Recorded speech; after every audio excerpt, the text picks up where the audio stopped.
Welcome to the deep dive. Today, we're digging into something I bet a lot of you are feeling right now in your jobs. The sheer speed of change, thanks to AI.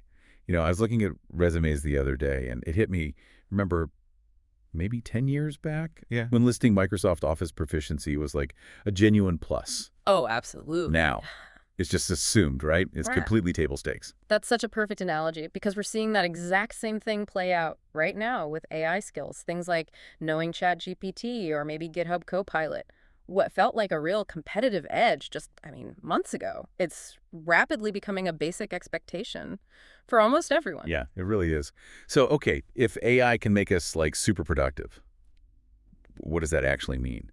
For our jobs, our workload, Her- our sanity, maybe? Well, that's the big question, isn't That's it? what we're diving into today. Yeah, this deep dive is really about unpacking the surprising reality of AI's impact, how it's boosting what we can do, becoming essential, but also, and this is the paradox, how it's piling on new pressures that, well, they can lead straight to burnout. Exactly. We've looked at the data, some expert insights, and our goal here is to figure out how we, individuals, companies, can navigate this. Not just survive, but actually thrive. Ready to jump in. Let's do it. So, historically, you always get these waves of panic with new tech, right? Fears about jobs just disappearing. But the data we're seeing, especially with generative AI, the AI that creates stuff like text or code, it tells a pretty different story. A different story, how? Yeah. More about helping us out. Precisely. It's much more about augmentation than outright replacement. There was a big McKinsey analysis, and they found basically no occupation that generative AI can just fully automate, start to finish. Instead, it's incredibly good at specific tasks, writing code snippets, analyzing data sets, things like that. It boosts human productivity. It doesn't, make us redundant. This is like a really powerful tool in our toolbox. That's a great way to put it. Think about marketing, maybe finance. AI can draft that first round of ad copy or pull together a preliminary report super fast. But crucially, we are still in charge. We guide the AI, we check its work, add the creative spark, the strategic thinking, tailor it. It's more like a co-pilot. Not the pilot. Harvard Business Review even called this the augmented intelligence era. It's all about humans and AI working side by side, making employees more valuable. Like a marketer running way more campaigns now, Or a developer shipping code faster, exactly. Or a lawyer sifting through mountains of case law in a fraction of the time. It extends our reach. But the expectation is, well, better results, faster results. Okay, so if AI makes you that much more productive, Yeah. what about the person who isn't using it? Well, that leads to that saying you hear everywhere now. AI won't replace you, but the person using AI will. Yeah, I've seen It that. rings true, doesn't it? If you leverage AI, you can potentially just produce so much more or work so much faster than someone who doesn't. And we're seeing this hit the hiring market hard. There was a Microsoft and LinkedIn survey. Pretty eye-opening. 2/3 of leaders said they wouldn't hire someone without AI skills. 2/3. Wow. And get this, nearly 3/4, 75%, said they'd pick a less experienced candidate with AI skills over a more experienced one without them. So it's really shifting from nice to have to you absolutely need this. Absolutely. It's becoming fundamental, and the speed of adoption is just wild. A 2024 global study found half of the current generative AI users only started in the last 6 months of that survey. Half. That's incredibly fast. And then there's the whole bio AI thing, bring your own AI. Over 3/4 of employees are apparently bringing their own AI tools to work, often kind of under the radar. It's just to keep up. Seems like it, just to manage the workload. And it's not just tech jobs anymore, is it? That's the other striking thing. Not at all. The World Economic Forum highlighted this. The top occupations adding AI skills to their LinkedIn profiles. Content writers, graphic designers, marketing managers. Roles you wouldn't typically think of as tech. Consultants, too, I saw. Yep. Entrepreneurs, consultants, it's spreading everywhere. So what this all points to, it's like a new kind of literacy, isn't it? AI literacy. Exactly. Just like typing became essential, or knowing how to use the internet for research, being able to prompt AI effectively, refine its output, collaborate with it, that's becoming the new baseline. And honestly, mastering it now, that could be a serious fast track for you. Promotions, new roles. Okay, but here's where it gets tricky. The paradox. Right. And I've definitely felt this myself. AI makes me faster. Tasks that took days, maybe hours now, Yeah. which sounds great. But Yeah. the free time, It doesn't really materialize. The void just gets filled. Exactly. More work just flows in. Managers, colleagues, they see the faster output, and naturally they think, great, let's do more. Deadlines get shorter, more projects get added. If you did one report in half the time, why not do two? You've just perfectly described what researchers are calling the AI efficiency trap. There's a Wharton analysis on this. It explains this cycle. First, you get these nice productivity gains from AI. But then leadership sees this, and they basically adjust the performance standards upwards. That new, faster pace, that becomes the baseline. Yeah. And then maybe the next step is they increase the volume of work. Tighter deadlines, more projects. But often, headcount stays flat. So you end up on this relentless treadmill. A treadmill, yeah. That feels about right, like it's stuck Yeah. on high speed. The Atlantic actually nailed this years ago. They said something like, the easier our labor becomes, the more of it we can do. And the more of it we'll be expected to do. Wow. That really hits home with AI. It does. AI is like flooring the accelerator, and the temptation for companies is just to keep it pressed down. If AI lets a team do a week's work in a day, the risk is some leaders just say, okay, now do 5 times the work this week.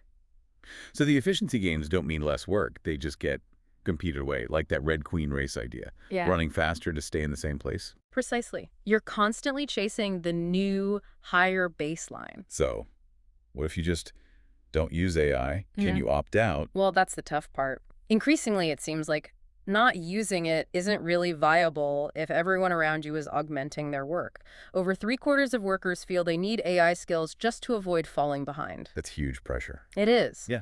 And it can create the sense of dependency, almost like an AI addiction, where people start doubting their own abilities without the tools. They feel like they have to use AI for everything or they're not being efficient enough. Which brings us right back to the burnout problem, the burnout paradox. The promise was, AI handles the boring stuff. We get more time, maybe a shorter work week. More lever, more creativity. Yeah. But the reality, so far anyway, it seems to be more burnout risk. The numbers are pretty stark. Microsoft's 2024 Work Trend Index found 68% of workers are struggling with the pace and volume of work, and 46%, nearly half, feel burned out already. Nearly half. That's Yeah. concerning. And what's really telling from that same study, a majority of employees admitted they're using AI tools quietly, kind of on the down low, just to cope. Without their bosses knowing. Often, yeah. And here's the real paradox. They say AI saves them time, which they desperately need. But many also worry that using it makes them look replaceable. Wow. So you need it to survive, but you're scared it signals you're obsolete. That's the tough spot. It really is. And this anxiety isn't just a few people. It seems widespread. I saw one survey, 3 out of 4 U.S. workers feared AI would actually increase burnout. Yeah. And like 61% of employees thought it would lead to higher burnout. And those fears are grounded in real concerns, right? Like, is my boss going to expect double the output now? Or do I have to learn all these new tools on top of my actual job? Or just, will the workload become completely impossible? Yeah, and zooming out a bit, a big driver of burnout is often just lack of clarity. What are the new expectations? How much AI help is okay or expected? That ambiguity is stressful. Plus, think about cognitive load. AI might take away the mundane stuff, which sounds good, but maybe we needed some of that lower intensity work as a breather if all that's left is the complex, heavy thinking stuff. Our brains just get overloaded. Yeah. Makes sense. And then there's the always-on factor. Like smartphones before it, AI is available 24/7. Right. Which subtly pressures us to be available 24/7 too. Exactly. It blurs those work-life boundaries even further. And ignoring this, Yeah. it has real cost, right? For businesses. Oh, huge cost. Burnout leads to people checking out, quitting, health problems. Poor mental health already costs the U.S. economy, tens of billions a year in lost productivity? If AI adoption isn't managed thoughtfully, you could see those costs climb even higher. Okay, so it sounds a bit bleak, but there has to be a path forward, right? How do we get the awesome benefits of AI without just grinding everyone down? There absolutely is a path. It's about being intentional. It involves a mix of things. Smart upskilling, much more thoughtful management, and really prioritizing well-being. It can be an optimistic future. Okay, so let's break that down. Strategy 1. Upskilling and clear communication seem foundational. Organizations really have to provide the training, the resources, so everyone becomes AI literate for their role. Think dedicated workshops, maybe online learning, even internal AI helper teams. This reduces fear, ensures people aren't left struggling. And the communication part. Crucial. Leaders need to be crystal clear. AI is here to enhance your work, not replace you. That message, repeated, can calm a lot of anxiety, show people the practical benefits, how AI helps the sales team draft emails faster, or finance automate expense reports. Empowerment over fear. Makes sense. Okay, strategy 2. This sounds like a big one for managers. It really is. Leaders have got to resist that knee-jerk reaction to just demand more, just because AI makes things faster. They need to consciously pump the brakes sometimes. Pump the brakes. Yeah. Now Well, as that Wharton scholar argued, not every single efficiency gain has to mean more output. Leaders need to decide, where do we reinvest this save time?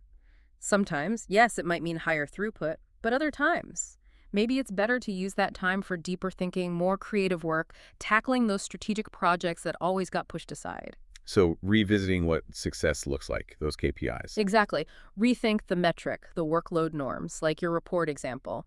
If it takes 1 hour instead of 5, maybe the goal isn't 5 reports. Maybe it's one much better report, using the extra 4 hours for deeper analysis or better visuals. Maybe setting some limits, guardrails. Yeah, things like maximum outputs or just having regular, honest check-ins about workload and pressure, preventing that efficiency trap from taking over. Okay, strategy 3 sounds vital.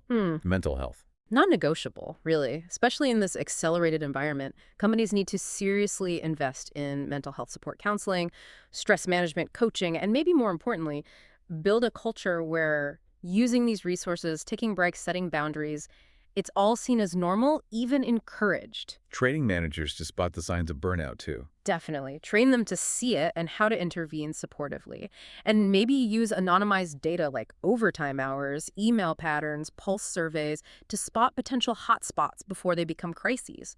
Psychological safety is huge here too. People need to feel they can say, hey, I need some breathing room without, career suicide. And what about that 24/7 pressure? If AI works round the clock? Doesn't mean we should. We need clear norms. Policies about after-hours messages, encouraging people to properly disconnect, maybe even using AI itself to manage handoffs better so you're not pinging colleagues late at night. Some companies are even talking about like a 4-day week again, right? Or extra rest days, using AI gains to give time back. Exactly. Sharing the benefits of AI productivity with employees. That could be a powerful tool for retention and well-being, not just padding the bottom line. All right. Final strategy. Cultivating a culture of continuous learning and collaboration. Because let's face it, this AI revolution is just getting started. New tools pop up constantly, so encourage that growth mindset. Create spaces, maybe internal forums or quick show and tell sessions where people can share tips, what's working, what's not. Democratize the knowledge. Yeah, spread it around. Build some camaraderie around learning this stuff together. And this is key. Keep emphasizing that. Human skills, communication, empathy, critical thinking, leadership, they become more valuable, not less, as AI handles routine technical stuff. Highlight those skills, reward them. Okay, so summing this all up, where does that leave us? Well, I think the overall feeling should still be optimistic. AI can genuinely augment our work, make it more interesting, boost productivity enormously. The potential is huge. There's that real strain, that pressure cooker effect of everything speeding up. That's the core challenge, isn't it? Finding that balance. Harnessing the power, but keeping workloads humane and expectations realistic. The best companies, the best leaders, they'll be the ones who figure out how to weave AI in skillfully in a way that lifts their people up, doesn't burn them out. And for us as individuals, this is interesting, AI skill itself will become common. So the real edge won't just be if you use AI. But how well you use it, how you blend it with your own judgment, your creativity, your unique human insights. That's the differentiator. And similarly for companies, right? Not just if they use AI, but how well they support the people using it. Absolutely. It comes back to remembering why we use technology. It's a tool, a means to an end, and that end should be twofold. Yes, better business results, but also fundamentally better jobs for people. Achieving both takes conscious effort. So I guess the final thought for everyone listening is, remember, AI works for us. It does amazing things, but we set the rules. We set the expectations. Can we make sure that being proficient in AI signals a thriving employee, not an exhausted one? Can we actually use this moment to elevate work and maybe even reclaim some of that balance we're all looking for? That's the real task ahead.